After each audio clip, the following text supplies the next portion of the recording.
দেশের মধ্যে এমন কোনো ডিস্ট্রিক্ট নাই যে মনে হয় আল্লাহ আমাকে নেয় নাই। প্রায় জেলায় গিয়ে আমি স্টোর দিয়ে দেখেছি বাংলাদেশের মধ্যে সবচেয়ে চালাক মানুষ কারা?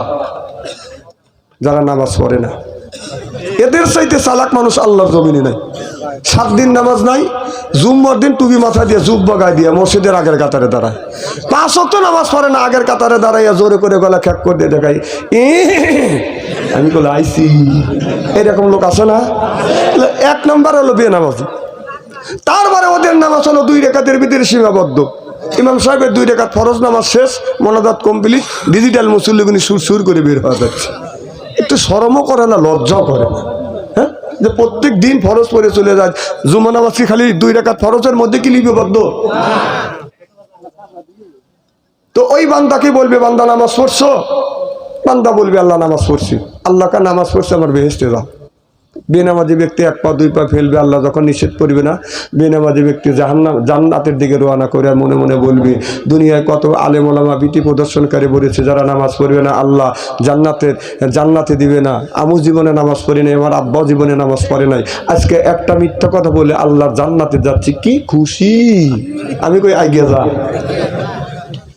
যাইতে যাইতে যাইতে যাইতে জান্নাতের দরজার সামনে গিয়ে দাঁড়াবে, লক্ষ্য করে দেখে বিরাট বড় তালা ঝুলতেছে। তালা বোঝেন তো? নামাজি ব্যক্তি হাত লাগাবে, তালা খুলে দেবে। সুবহানাল্লাহ, একটু জোরে বলো। রাসূল বলেছে আসসালাতুল মিফতাহুল জান্নাহ, যারা নামাজ পড়বে জান্নাতের চাবি পাবে। ও নামাজ পড়ছে, হাত লাগাইছে, তালা খুলে গেছে। সুবহানাল্লাহ, খুব দেরি কয়। বেনামাজি ব্যক্তি তো চালাক কম না, নিজেও নামাজ পড়ি নেই বলবে, পাবলিক পড়ছে এটা তো দেখছি।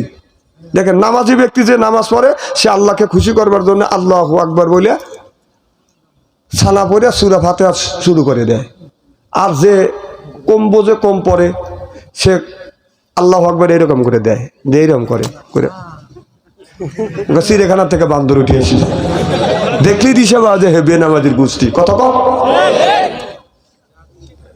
তখন যা তালায় হাত লাগাবে, তালা খুলবে না, ঠক ঠক করবে, খুলবে না। পাশেই থাকবে জান্নাতের পাহারাদার, ডাক দিয়ে বলবে জান্নাতের পাহারাদার, আল্লাহ বেহেশতে দিল বা তালা লাগা রাখলো, চাবি কার কাছে দাও? কি শখ, নামাজ না পড়ে বেহেশতে যাবে। ফেরেশতা বলবে চাবি আমার কাছে না, আল্লাহর কাছে। সুবহানাল্লাহ, একটু জোরে বলো। বান্দা আল্লাহকে আবার বোকা মনে করবে, দৌড়ে চলে যাবে আল্লাহর কাছে, যা বলবে আল্লাহ তুমি আমাকে জান্নাতে দিলে, ভুল করে তুমি চাবি দাও নাই। কি চালাক ও, চিন্তা করছে যে আমাদের দেশের মানুষের মতো আল্লাহর খেয়াল নাই কি। আল্লাহকে কি হয়েছে? তখন বলবে যে আল্লাহ চাবি কই? আল্লাহ বললেন তোমার কাছে কি চাবি নাই? তোমার কাছে কি আলেম ওলামা যায় নাই, বিধি প্রদর্শনকারী যারা তারা কি বলে নাই আসসালাতুল মিফতাহুল জান্নাহ, বেহেশতের চাবির নাম হলো নামাজ। সুবহানাল্লাহ, এটা জোরে বলো। আল্লাহ বলবে বান্দা নামাজ পড়ো নাই, তোমার চাবি আমার গোডাউনে জমা নাই। কি অবস্থাটা হবে সেদিন? কর কি অবস্থাটা হবে?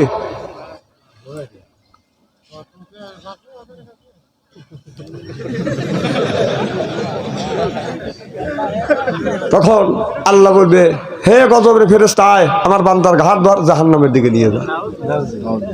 আমার ভাইয়ের আমার আল্লাহ বলবে গজবের ফেরেশতা আয়, আমার বান্দা নামাজ পড়ে নাই, রোজা রাখে নাই, হজ করে নাই, যাকাত দেয় নাই, দিন প্রতিষ্ঠিত করবার জন্য কোনো চেষ্টাও করে নাই, ধর আমার বান্দার ঘাড় পরে ধর, আমি আমার বান্দার ঘাড় পরে ধর, জাহান্নামের দিকে নিয়ে যাও।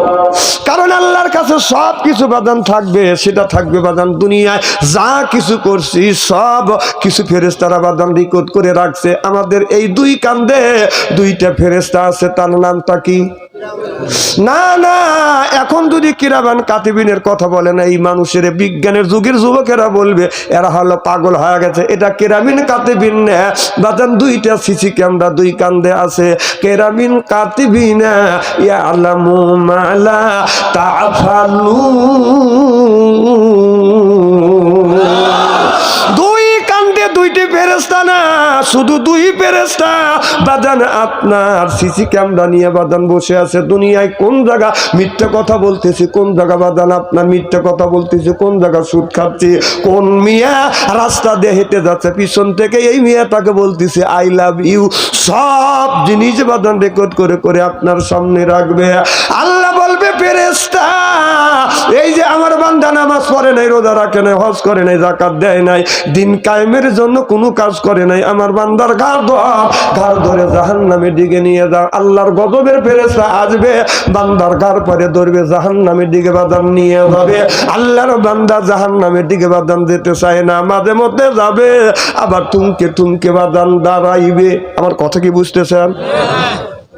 কেমন দাঁড়াবে?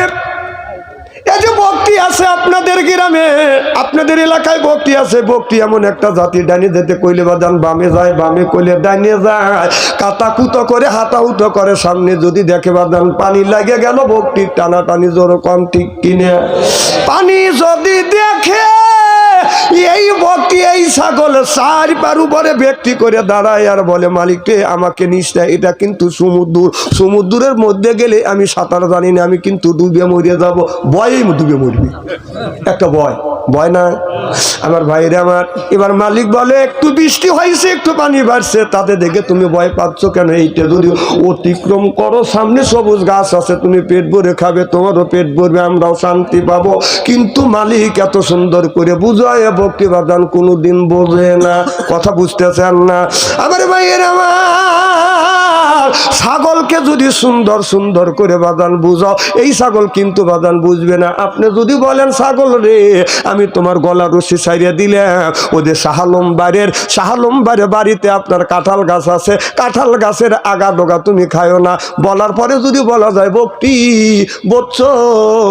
ভক্তি কান বাড়ে দিয়ে মানে আর মানে বোঝে নাই। আমরা মানুষকে যতই নামাজের কথা বুঝাই আর বলি, খালিক বরকির মতো কান বাড়ি দেয় না, কয় কথা কন, মোল্লারা বলেই থাকে।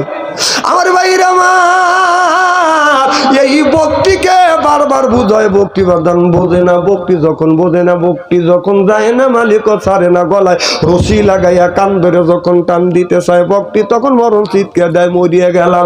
জোরকন ঠিক কিনে? ঠিক ওই মানুষটা যখন মাঝে মধ্যে যাবে, থমকে দাঁড়াবে। আল্লাহ কোরআন কারিমের মধ্যে বলতেছে,